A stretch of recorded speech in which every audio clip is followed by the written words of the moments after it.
Hello everyone, Storm 11 here. Today we'll be taking a look into your weekly forecast here from today, which is Sunday, into Saturday. And we do have the potential for severe weather going on with those days.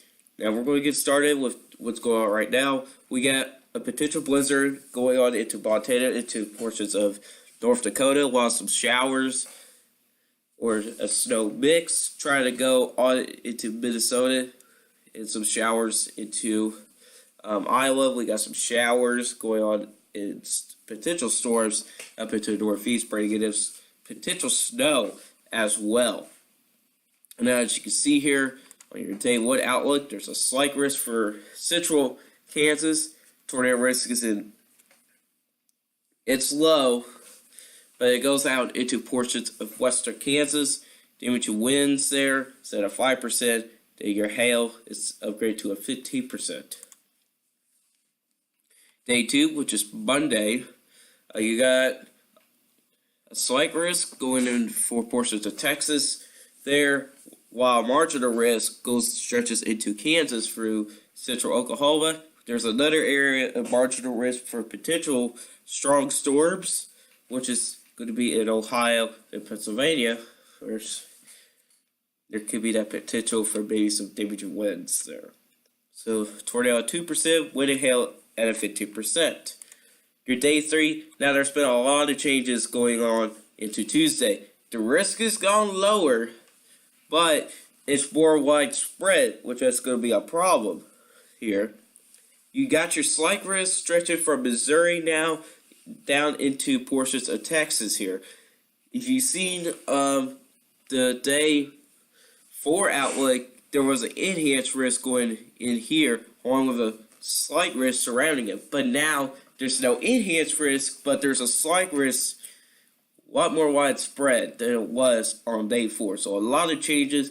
I'll show you the ingredients, so probably for most likely the reasoning for all this here. So the potential for large hail and damaging winds and a few tornadoes is still there, but the risk is a little bit lower than it was.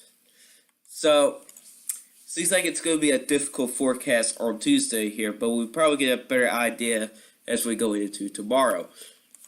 Now let's go ahead and take a look into the GFS model here. You can tell here there's a weak surface low over West Virginia, which that breaks some decent snowfall totals.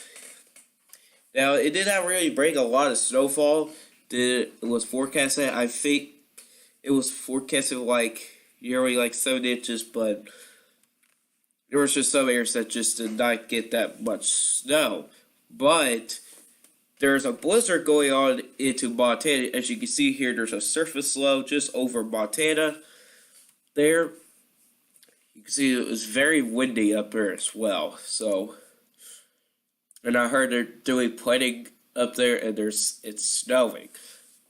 I know it's late April and it's almost May, but we're still getting winter up into the north. It's going to be a track that's going to be from this here. So it's not completely flat, but it's going to be that type of storm track. Okay, here's Monday. Here's snow will continue on into North Dakota, potentially for Minnesota and Wisconsin and Michigan. That moves on. Here's the system that will bring in a pretty good chance for severe weather. Here's Tuesday here. Got some yellow marks, yellow dots here. It's pretty scattered. It's what it is here.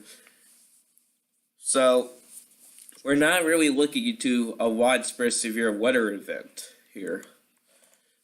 But, as we go overnight into Wednesday morning, however, storms really start to get going. We may even get a squall line that may try to develop from portions of Wisconsin back down into Missouri. You can see these spots here may indicate some potential scattered severe storms there.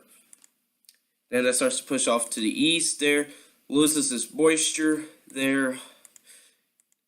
Yeah, new system comes up there. Here's your first day of the Kentucky Derby, however, here. Now, this is going to be in Louisville, Kentucky, by the way. So it's going to be more of a 50-50 chance. We may get to see some scattered showers and potential thunderstorms there. But Saturday, we may get some good luck. Then we may get no rain. It could be dry. So, yeah, Friday, not looking the best, but Saturday, it's looking good. But things may change later on, though. Now it's going to get focused what's going to be happening into your Tuesday. Let's see, you got K values 3,800 here. Go to 8 o'clock. Your K value still sticks around there, but we do have some K values over 1,000 up here into Missouri here. Let's take a look into Cape and Cheer values. Pretty high in that area with 1,600. That's pretty high. We do have some decent values up into Missouri as well here. Your wind shear, however, we actually do have some stronger wind shear here, so that increases tornado chances up into Missouri, but kind of decreases into Oklahoma. It's a little bit weaker, however. Your lifted index, however, is extremely high around Oklahoma City at this point, with -10 potentially, but we do still have some decent high values into Missouri as well. See here with a -6 there. And your helicity values are actually very high into Missouri. So at this point, you don't have much of Cape going on in Missouri, but you got a lot of rotation going on in the atmosphere.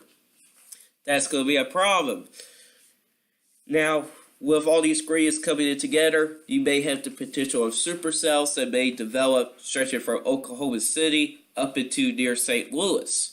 That's my prediction where most supercells may develop. Down in Texas, however, we're not really looking at much of a tornado development. It's more going to be maybe more of a hail or damage wind event, but the potential tornado is still there, though. For your highest chance right now, it's most likely going to be in Missouri and Oklahoma. I won't be surprised if they upgrade to an enhanced risk for portions of Missouri and Oklahoma. Now, that's all I got for you guys today. Hopefully you enjoy this video here on your weekly forecast. Here, if you like this video, hit the like button. If you really like my channel, hit the subscribe button, hit the bell notification. If you got any questions, go ahead and put it in the comment section down below. I'll see you in the next video. Goodbye.